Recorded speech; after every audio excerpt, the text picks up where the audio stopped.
Análise de Chelsea e Brighton pela 25ª rodada da Premier League. Perdemos o jogo de 3-0, 2 gols de Yankuba Minteh, 1 gol de Kaoru Mitoma. Foi um jogo que eu esperava pelo menos uma resposta do Chelsea, tendo em vista o último jogo. Não foi uma resposta, a gente apanhou feio. O Brighton melhora taticamente, vou abordar durante o vídeo, e também alguns padrões do Chelsea que a gente viu hoje, né? Teve padrões diferentes em determinados tempos, né? No primeiro tempo foi uma coisa, no segundo tempo foi outra, mas basicamente a execução é a mesma de sempre. Pra quem caiu aqui de paraquedas e não me conhece, eu sou o Corvo, apresentador desse canal. Seja muito bem-vindo ao Plano Blues. Cara, antes desse jogo começar, né, o que a gente viu de Enzo Maresca em entrevista é que ele falou que ele ia mudar os padrões táticos, que as coisas seriam diferentes, né, que ele tinha como variar a formação e tudo mais. E quando a gente olha pra esse jogo, eu me pergunto do que ele estava referindo. Porque é a mesma partida da passada, parecia um replay do mesmo jogo. As mesmas coisas aconteceram em campo do mesmo jeito. Não tem como, por exemplo, culpar outro cara que não seja Enzo Maresca nesse jogo, porque foi a mesma execução, foi o mesmo jogo,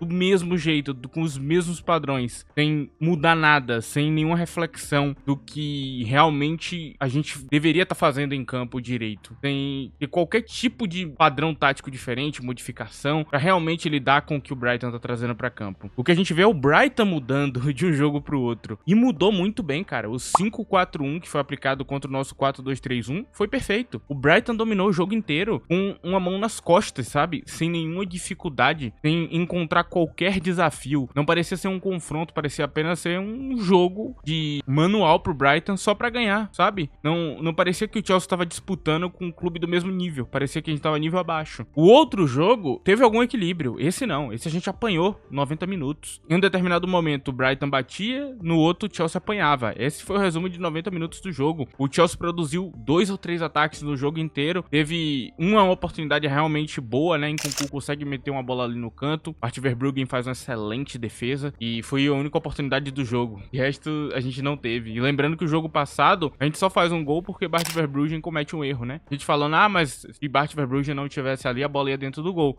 Só que a bola foi em cima dele. Era só ele pegar. Foi um gol contra e sim, foi um erro do goleiro no jogo passado. Nesse jogo, não teve erro. A marcação melhorou muito nesse jogo, né? Eles não precisavam compactar o bloco lá atrás. Ele conseguiu fazer o bloco se estender pra frente do campo. Então, esse 5 e 4 tava muito claro de você perceber em campo. Minteh cumprindo uma função dupla semelhante ao como foi no jogo do Fulham, com Anthony Robinson se juntando à lateral na defesa e no ataque virando um ponta. Foi basicamente o que aconteceu, né? Essa espécie, né, de 5-4-1, no ataque virava uma espécie de 4-4-2, né? Com Rutter virando o segundo atacante, junto de Welbeck, e Minteh ganhando a posição de Rutter da ponta, né? Virando ele o ponta. Então essa função dupla funciona muito bem, cara. Magnífico a execução do Brighton, cara. O esquema tático deles funciona muito bem. A marcação tava muito ajustada. Palmer, ele tocava na bola, vinha 2 caras ali e ele não tinha espaço nenhum pra fazer nada, cara. Ele tentava, não dava, tentava, girava a bola, não acontecia. Então tava muito bem planejado como seria essa marcação em Palmer, né? Essa coisa de Minteh tá na lateral fez com que Veltman tivesse um pouquinho mais próximo ali de Palmer em Nkunku. Funciona com maestria e perfeição, cara. A gente vê também no Chelsea um padrão que tem sido comum, né? É quando o Nkunku tá em campo, o Palmer pisa menos no meio de campo, e quem pisa mais no meio de campo às vezes é o próprio Nkunku, e aí o Palmer fica mais perto do gol, o que não é bom, porque a nossa figura mais criativa do nosso time é Palmer. Então quando você tira ele do meio de campo, né? Você aproxima ele do gol e tira essa criatividade que ele tá trazendo de trás pra frente, você prejudica a armação do time. O time depende um pouco mais de Enzo Fernandes e tudo mais. Mas, cara, não sinto que é o jeito certo de utilizar nenhum dos dois jogadores, cara. E no segundo tempo isso até muda, ok? Nkunku centraliza mais e vira meio que um centroavante mesmo. Tanto que gera essa oportunidade que eu falei ali no início. Só que, cara, é muito tarde, ok? É muito tarde pra fazer esses padrões acontecerem em campo. Demorou demais pra isso acontecer. E eu tô falando não desse jogo, de jogos. Eu tô falando basicamente de jogos que ele podia estar aplicando outro padrão e ele não tá. E aí ele vem fazer isso hoje, no segundo tempo, sabe? Essa demora, esse delay pra transformar realmente Nkunku em um camisa 9. Faz ele fazer a função normal que Jackson faz, sabe? Porque não tá adiantando ele ficar se movimentando como foi na Conference. Não tá adiantando. Então a gente tem um Brighton que, cara, acabou com a gente, velho.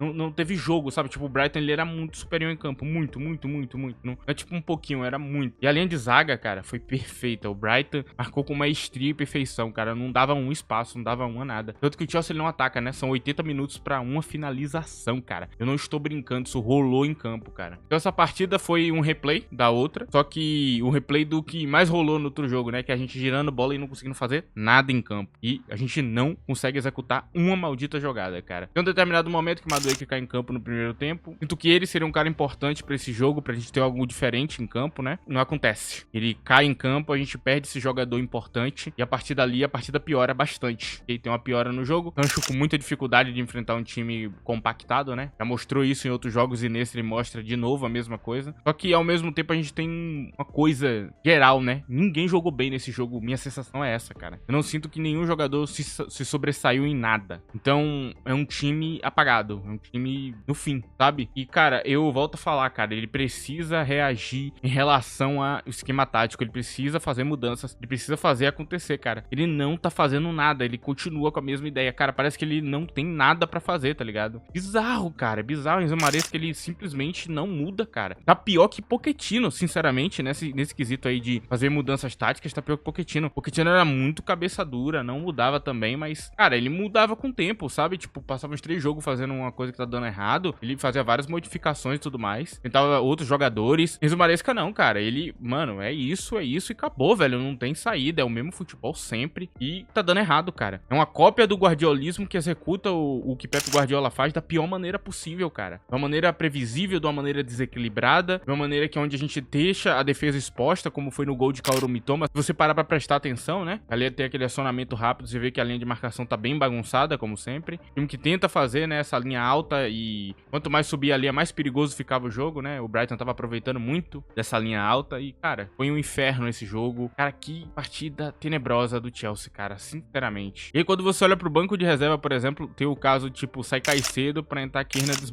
Hall, tá ligado? E de novo, Kernandes Hall é um fantasma em campo, é o Gasparzinho inglês, mano. O cara não faz nada em campo, cara. Ele entra, tem nenhuma efetividade em campo pra fazer porcaria nenhuma. E, cara, eu não vou continuar aqui fazendo críticas a Enzo Maresca. Eu acho que eu já falei tudo que eu tinha pra falar aqui nesse vídeo. Agora a gente vai falar um pouquinho sobre os jogadores. Eu vou tentar dar um destaque maior aqui pra os jogadores nessa parte aqui, pra conversar um pouquinho sobre eles, cara. Vamos começar aqui com o Chelsea, cara. Vamos lá entender quem jogou mal, quem jogou bem. Eu vou começar pelo pior da partida, Pedro Nulo, ou Pedro Neto, como vocês queiram chamar. Cara, se tem um jogador que foi uma contratação que tá clara, que deu errado, é desse cara. Eu não vejo ele entregando nada em campo. Nada.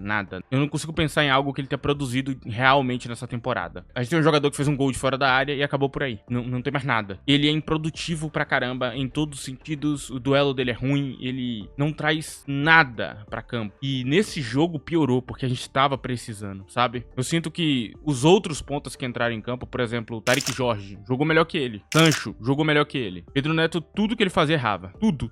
É um jogador inútil. Completamente inútil em campo. E a gente é refém desse jogador, que foi onde a gente investiu o nosso dinheiro. É muito complicado esse tipo de situação. Assim, eu não gostava muito de Pedro Neto, assim, eu não era tão fã dele, assim, como a galera era, né? Porque eu sabia dos problemas que ele tinha, principalmente problemas físicos. Só que eu não imaginava que em campo ele seria tão fraco, sabe? Ele é um jogador fraco. É um jogador muito fraco. Não parece ter nível pra ser titular do Chelsea, talvez só pra ser uma peça que vem do banco. É a minha sensação com esse jogador, cara. Só que a gente não tem saída, não tem muito o que fazer, né? É terrível, cara. Terrível a situação aqui. Aí tem Caicedo, que teve muita dificuldade pra ganhar os duelos. Pra mim, eu achei a partida dele bem ruim. E o outro que poderia ser o pior do jogo, né? Felipe Jorgensen. A partida dele foi tenebrosa. Errou um passe lá, deu a João Pedro, quase foi gol. Tem momentos bem ruins ali dele também defendendo, né? Tem o primeiro gol de Mitoma que o goleiro melhor teria pegado, com toda certeza. Muito abaixo de Felipe Jorgensen. E lembrando, isso não faz de Roberto Sanches uma boa opção. Só pra deixar claro aí pra quem vai falar isso, e Roberto Sanches. Não, cara, isso continua mantendo os erros de Roberto Sanches. Só prova que a gente não tem um bom goleiro no Chelsea. Só pra deixar claro aí. Aí eu falo de quem veio do banco, né? Que é Hernandes Hall e Jadon Sancho.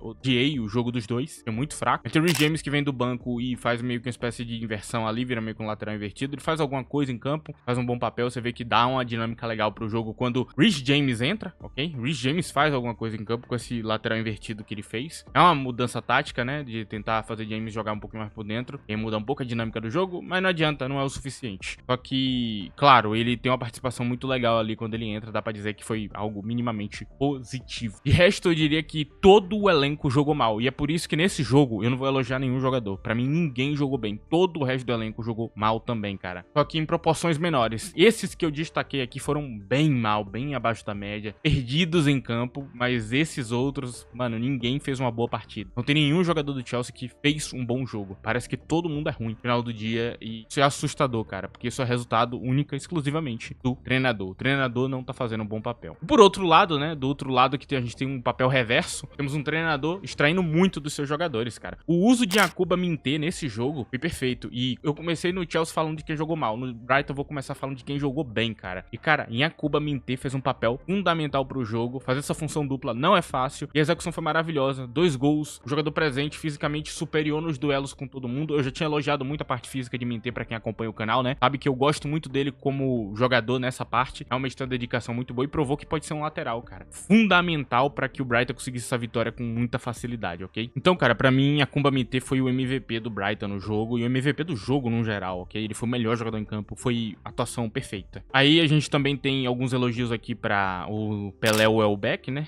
Pelé Welbeck. O Welbeck fez um papel muito bom, 2 assistências, jogo criativo maravilhoso de sempre, que ele sempre traz aí em campo. Ele encaixou muito bem com esse treinador, muito bem mesmo, assim. Tá fazendo uma execução maravilhosa do que ele quer em campo, por isso até que ele é tão priorizado, assim, nas partidas. Mas também temos elogios aqui a Kaoru Mitoma, excelente papel que a Kaoru Mitoma fez no jogo, acho que foi muito bem em campo. Elogio aqui a zaga inteira, não vou falar um jogador específico, mas a zaga inteira do Brighton trabalhou muito bem em campo. Eu sinto que o goleiro não trabalhou, por isso eu não posso nem elogiar e nem falar mal dele. Ele não fez nada, assim, demais, a não ser dar uma assistência, né, que é algo raro, assim, pra goleiro, mas ele não trabalhou muito. E ressaltar isso aqui, né, Bart Verbruggen dá uma assistência. Nós temos Carlos Baleba, que pra mim fez um bom papel no meio de campo, foi o cara mais presente fisicamente. Eu senti só um pouquinho abaixo a partida de Jorginho Rutter e uma galerinha que veio do banco. De resto, eu não tenho mais nenhuma crítica. Pra mim, ninguém do Brighton jogou mal. Todo mundo executou sua função como deveria executar, bloqueou os jogadores como deveria fazer, a marcação, volto a falar, perfeita. Meio de campo perfeito também nas suas transições rápidas. Tudo foi executado de maneira perfeita. E não tenho críticas ao Brighton nesse jogo em relação ao que eles precisavam fazer. Eles fizeram exatamente o que eles precisavam fazer em campo. Finalizo por aqui, falando bem e mal dos jogadores do Brighton. Agora eu vou dar um recado final aqui. Antes de eu dar esse recado, eu vou pedir pra você que não esqueça de deixar o like no vídeo, é muito importante. Outra opção que vocês têm aí também é usar a opção de hype aí na aba de comentários, nova que surgiu, que faz o vídeo pra frente. Se você quiser ter um contato maior comigo, ver o que eu comento diariamente, tem meu Twitter aí, @ddco. Agora a gente vai falar um pouquinho sobre Enzo Maresca, cara. Assim, tem um grande problema aí nas mãos. Porque tem uma galera da fanbase do Chelsea, por causa do momento inicial de Enzo Maresca, por ele ir muito bem no começo, começou a cornetar todo mundo que criticou o treinador, começou a achar que o treinador era muito bom. E eu sempre mantive meu pé no chão, né? Muita gente até falou, nossa, tu tá desanimado porque o treinador tá indo bem. Não. Eu mantive meu pé no chão porque eu sei a parte real do que tá acontecendo, né? E dos problemas também. Então, essa galera agora tá em uma negação absurda com os resultados ruins de Enzo Maresca. Então eu faço, por exemplo, uma postagem na aba comunidade perguntando sobre como tá o sentimento da galera com o treinador, se eles querem que continue ou não. Tem uma galera na aba de comentário falando, ele tá tentando acabar com o treinador, tá vendo? Sabe? Tipo, tem uma galera passivo-agressiva ou até agressiva mesmo em relação a qualquer crítica ao treinador. Tendo que até aqui ele não apresentou nada. Ele só venceu durante um bom período. Só que a gente tem que lembrar que Pochettino, no fim do período dele, também tava vencendo bastante. Entregou na mão dele um time bem treinado. E a gente não sabe como seria Pochettino em continuação. A gente não sabe como seria e o Chelsea desse pelo menos uma peça e fizesse o que Pochettino quer. Pochettino não ganhou nenhuma peça do estilo de jogo dele. Maresca tem várias. Enzo Maresca ganhou várias peças já. Os resultados não foram nada demais. Enzo Maresca não tá lidando com crise de lesões. E eu não tô querendo dizer aqui que Pochettino é melhor que ele. Eu só tô querendo dizer, isso aqui tudo, é que não importa como começa, importa como termina. A gente não sabe como ia terminar com o Pochettino. A história dele a gente não sabe. Não sabe como seria dar continuidade ao trabalho dele. Pra mim tinha que ter dado. Eu tinha falado na época, né? Foi mal, mas os padrões táticos subiram no fim da temporada, a gente começou a jogar bem. Eu achei que tinha que dar continuidade. Achei inclusive a demissão ridícula, porque demitiram ele porque não queriam contratar jogador que ele tava pedindo. Que é ridículo, não é um argumento válido pra você demitir o treinador. E agora a gente tem Enzo Maresca treinando o Chelsea. E ele tá apresentando problemas e ele não dá sinais de melhora. A gente não sabe como vai terminar. Isso aqui pode terminar muito mal. Tá com todos os sinais que isso aqui vai acabar muito mal. Eu espero que ele mude. Eu volto a falar o que eu tô falando há 7, 8 vídeos, né? Espero que ele mude. Porque eu não vejo essa mudança. Eu precisava dar esse recado aqui pra vocês. Eu volto a falar, cara. Enzo Maresca, pra Pochettino e pra outros treinadores, ele não é melhor. Ele é diferente. Diferente não é melhor. A gente só vai saber se ele é melhor quando o trabalho dele acabar. Quando o trabalho dele chegar no fim. Ver tudo que ele conquistou. Se é que ele vai conquistar alguma coisa, né? Eu tenho minhas dúvidas. Aí a gente vai saber. Eu volto a falar. A Conference ainda é algo muito fácil dele ganhar com o elenco que ele tem nas mãos. Ele não conseguir, realmente vou ficar decepcionado. Ok? Esse vídeo tá chegando no fim. Eu acho que eu dei todos os recados que eu precisava dar. Conversei sobre Maresca. Conversei sobre o que rolou em campo. Acho que é tudo que eu tenho pra falar hoje. Cara, realmente, cara, eu fiquei desanimado vendo esse jogo. Cara, não foi nada divertido ver esse jogo. E mim que tá virando Chelsea, cara. Enfim, cara, esse sou eu,